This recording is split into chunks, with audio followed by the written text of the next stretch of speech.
ഭ്രാന്തി പോലെ ഇരിക്കും. രാവിലെ തന്നെ എണീറ്റു. വീഡിയോ എഡിറ്റിങ്ങിലായിരുന്നു.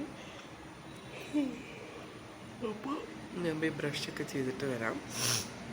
നമുക്ക് പാക്കിങ്ങിൻ്റെ പരിപാടി സ്റ്റാർട്ട് ചെയ്യണം. ഞാൻ ബ്രഷ് ചെയ്തിട്ട് കാണാം കേട്ടോ. പണി കിട്ടി എന്നുള്ള അവസ്ഥ കേട്ടിട്ടുണ്ടോ? സത്യം പറഞ്ഞാൽ നമ്മുടെ നാട്ടിൽ പണി കിട്ടി എന്നല്ല പറയുന്നേ, അതിന് വേറെയാ പറയുന്നത് കേട്ടോ. പാവം കുട്ടി ഇന്നലെ 3 മണി മുതൽ വെള്ളാക്കോണ്ടിൽ നിന്ന് കാശ് പോകുന്നില്ല. ഇവിടുത്തെ കാശ് മൊത്തം എവിടെ? അവളുടെ അക്കൗണ്ടില്. പാവം ഇത് ട്രൈ ചെയ്തുകൊണ്ടേ ഇരിക്കുക. രാവിലെ ഞങ്ങളുടെ പരിപാടി ഇതായിരുന്നു. സക്സസ് ആയോ? ഞങ്ങളിപ്പോൾ ഗൂഗിൾ പേ സൈൻ ഔട്ട് ചെയ്തിട്ട് ഏജന്റ് കാർഡിൽ നിന്ന് ഫണ്ട് എടുക്കാനായിട്ട് നോക്കുക. അവള് രാവിലെ ആരെണ്ടൊക്കെ വിളിച്ചുകൊണ്ടിരുത്തുന്നു. ഞാൻ ഇവിടെ ലിസ്റ്റൊക്കെ ഇട്ട് കൊണ്ടുവരാനുള്ള സാധനങ്ങൾ ഓരോന്നൊക്കെ എഴുതി വെക്കണമായിരുന്നു. പിന്നെ ഹോട്ടൽസ് കുറച്ച് ചെക്ക് ചെയ്യാനുണ്ടായിരുന്നു. അത് നിങ്ങളെ കാണിക്കാൻ പറ്റാത്തത് കൊണ്ടിട്ടും നിങ്ങളത് കണ്ടുപിടിക്കാനുള്ള സമയം തന്നേക്കുന്നതുകൊണ്ട് ഞാനതൊന്നും കാണിക്കുന്നില്ല. കൊണ്ടുപോകേണ്ട മെഡിസിൻസ്, ഡ്രസ്സ്, ബൂബനും കൊണ്ടുവന്നിട്ട് അപ്പം അവൻ്റെ ഫുഡ് ബോക്സ് കാര്യങ്ങളൊക്കെ എടുക്കുന്ന ഓരോന്നിങ്ങനെ ഓർത്തോർത്ത് വെച്ച് എഴുതി വെച്ചിട്ടാണ്. അപ്പോൾ നമുക്ക് ബാക്കി ഇങ്ങനെ ഇന്നത്തെ ദിവസത്തെ എന്തൊക്കെയോ ഓരോ കാര്യങ്ങളൊന്നും കാണാം. ഞങ്ങൾ ആദ്യം ബാങ്കിൻ്റെ കാര്യങ്ങളും പൈസയുടെ ഒരു സെറ്റ് ചെയ്തെടുക്കട്ടെ. ശരി ഗൈസ്. എനിക്ക് ആദ്യമുള്ള പരിപാടി എന്തായിരുന്നു വെച്ചാൽ പാക്കിംഗ് ആയിരുന്നു. കണ്ടില്ലേ, നല്ലൊരു വലിയ ലിസ്റ്റ് ഓഫ് പാക്കിംഗ് ആയിരുന്നു. ഇതിലൊരു ബാഗ് എനിക്ക് വേണ്ടാത്തതാണ് കേട്ടോ. ആ ബാഗിൽ നിന്ന് ഞാൻ ഇടാനുള്ള കുറച്ച് ഡ്രസ്സുകൾ എടുത്തതിൻ്റെ സൗണ്ടൊക്കെ കുറച്ച് അടഞ്ഞിരിക്കുകയാണ് കേട്ടോ. ആർക്കൊന്നും തോന്നല്ലേ, നല്ല രീതിയിൽ സൗണ്ട് അടഞ്ഞിരിക്കുകയാണ്. നല്ല തണുപ്പുണ്ട് ഞാൻ വന്നേക്കുന്ന ലൊക്കേഷനിൽ. പിന്നെ ഇതേ സാധനമെല്ലാം പാക്ക് ചെയ്ത് സാധനങ്ങളെല്ലാം എടുത്ത് എല്ലാം നമ്മൾ ഡിക്കിയിലൊക്കെ കയറ്റി. നമ്മുടെ രണ്ടുപേരും മാത്രമല്ല, നമ്മുടെ കൂടെ നമ്മുടെ ഒരു കൂട്ടുകാരനോട് വരുന്നുണ്ട്. അങ്ങനെ സാധനങ്ങളെല്ലാം വെച്ച് നമ്മൾ അടയ്ക്കാൻ നേരമാണ്. ഡിക്കി അങ്ങോട്ട് അടയുന്നില്ല, എന്തോ ഒരു മിസ്റ്റേക്ക് പറ്റി. അത് ഞാൻ ബാഗ് വെച്ചതിൻ്റെ പ്രശ്നമാണ്. ഞാൻ സാധനങ്ങളൊക്കെ എടുത്തു വന്ന് കൊണ്ടുവയ്ക്കാൻ നേരം അക്ഷയ് ചേട്ടൻ ഇവിടെ ഇല്ലായിരുന്നു.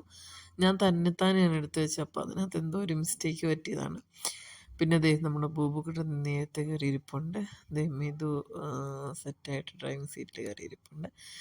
പിന്നെ നമ്മുടെ പിള്ളേരെല്ലാം അവിടെ ഇവിടെ നിൽപ്പുണ്ട്. നമ്മുടെ കുട്ടി മനുഷ്യനെല്ലാം ആകെ ഒരു വിഷമമാണ് പോകുന്നതിന്. കാരണം എപ്പോഴും ഇങ്ങനെ ഒരുമിച്ച് നിന്നിട്ട് പെട്ടെന്ന് ഇങ്ങനെ പോകുമ്പോൾ ചെറിയൊരു സങ്കടം അതാണ്. അങ്ങനെ എല്ലാവരെയും വീട്ടിൽ വന്ന് നല്ല സങ്കടം ഉണ്ടായിരുന്നു. പിന്നെ വണ്ടിയുടെ പുറകിൽ തുണി കിടക്കുന്ന മൈൻഡ് ചെയ്യണം. ഉണങ്ങാനുള്ള കുറച്ച് തുണി വിരിച്ചിട്ട പെട്ടെന്നുള്ള ഡിസിഷനായതുകൊണ്ട് നമുക്ക് തുണിയൊന്നും കൊണ്ടുപോകേണ്ട ലിസ്റ്റിലുള്ള തുണിയൊന്നും പെട്ടെന്ന് ഉണക്കിയെടുക്കാനായിട്ട് പറ്റിയില്ല. ബുബുക്കുട്ടിയുടെ പട്ടീനെ സ്കെച്ച് ചെയ്തിരിക്കുക. നമുക്ക് കുറച്ച് മെഡിസിൻ വാങ്ങിക്കണ്ടായിരുന്നുള്ള ലിസ്റ്റിൽ. അതുകൊണ്ട് നമ്മൾ അക്ഷയ് ചേട്ടൻ മെഡിസിൻസ് ഒക്കെ മേടിക്കാനായിട്ട് കയറിയേക്കാണ്. പിന്നെ എൻ്റെ കയ്യിൽ നീര് വന്നിട്ടുണ്ടായിരുന്നു. അതേ കയ്യിൽ പുതിയൊരു അതിഥിയൊക്കെ ഉണ്ട്. അതിട്ടിട്ടാണ് ഇപ്പം എല്ലായിടത്തും നടക്കുന്നത്. എന്നാലും ചില സമയത്ത് ഊരിക്കളയും കേട്ടോ. അങ്ങനെ ഉച്ച കഴിഞ്ഞ് ദേ ചേട്ടൻ മഞ്ചൊക്കെ വാങ്ങിച്ചോണ്ട് തന്നെ. മൂവാറ്റുപുഴ ഗായ്സ്, മൂവാറ്റുപുഴ പ്രാന്തൻ പ്രാന്തൻ. നമ്മൾ മൂവാറ്റുപുഴ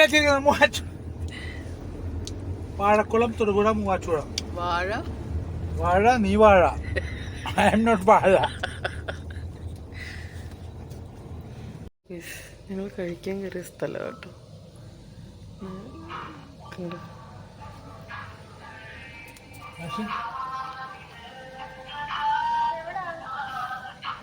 കഴിക്കാൻ കയറിയേക്കുക. അതിനിടയ്ക്ക് പിള്ളേരൊക്കെ നമ്മളെ വീഡിയോ കോൾ ചെയ്ത് ഏറ്റവും കൂടുതൽ എന്നെ മിസ് ചെയ്യുന്ന പറഞ്ഞാൽ ഗോപികയാണ്.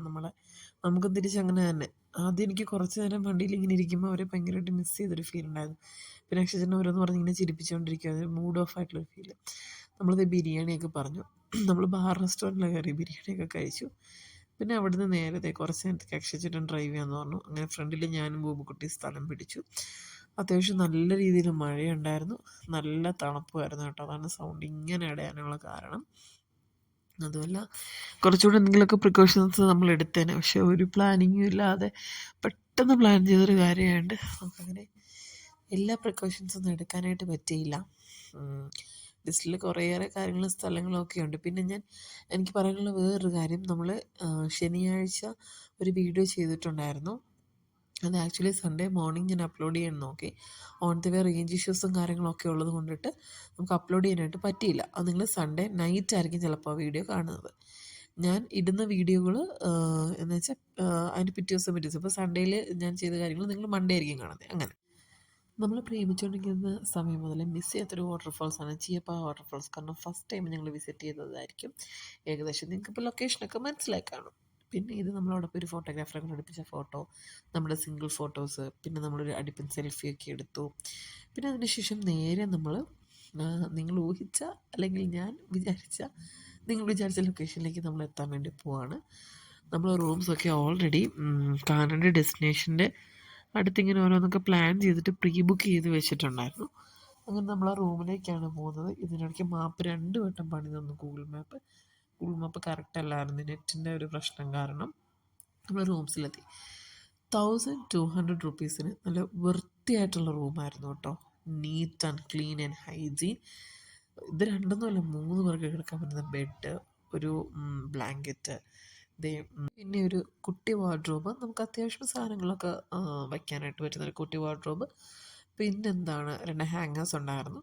അത്യാവശ്യം നല്ല നീറ്റ് ആൻഡ് ക്ലീൻ ആയിട്ടുള്ള വാഷ്റൂമായിരുന്നു. ഞാൻ എവിടെ പോലും ആദ്യം നോക്കുന്ന കാര്യം അതാണ്, നല്ല നീറ്റ് ആൻഡ് ക്ലീൻ. പക്ഷേ ഈ ഒരു എമൗണ്ടിന് നല്ല രീതിയാണ്. പിന്നെ ഏറ്റവും അതിശയിപ്പിക്കുന്ന കാര്യം, ഇതുപോലൊരു നല്ല ലൊക്കേഷനിൽ വിത്ത് ബാൽക്കണി റൂമാണ് ഞങ്ങൾക്ക് കിട്ടിയിരിക്കുന്നത് 1200 റുപ്പീസിന്. ഞാൻ കുറേ നേരമായിട്ട് ഈ ബാൽക്കണി ഡോറ് തുറക്കാനായിട്ട് ട്രൈ ചെയ്യുന്നതാണ് നിങ്ങളെ കാണുന്നത്.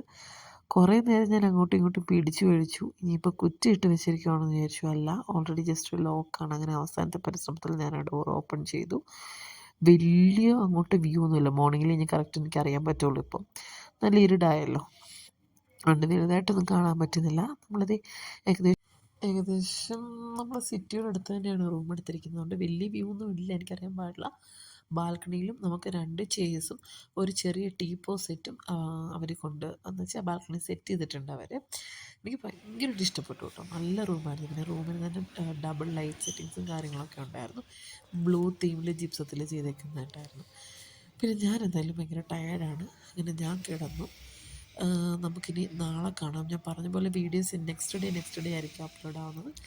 കൈക്കും അത്യാവശ്യം പെയിനുണ്ട്, നല്ല രീതിയിൽ ക്ഷീണമുണ്ട്. പിന്നെ പല്ലിൻ്റെ റൂട്ട് കനാലൊക്കെ കഴിഞ്ഞുള്ളൂ. അപ്പോൾ നാളെ നമുക്ക് ബാക്കിയുള്ള കാര്യങ്ങളൊക്കെ കാണാം കേട്ടോ. Bye bye from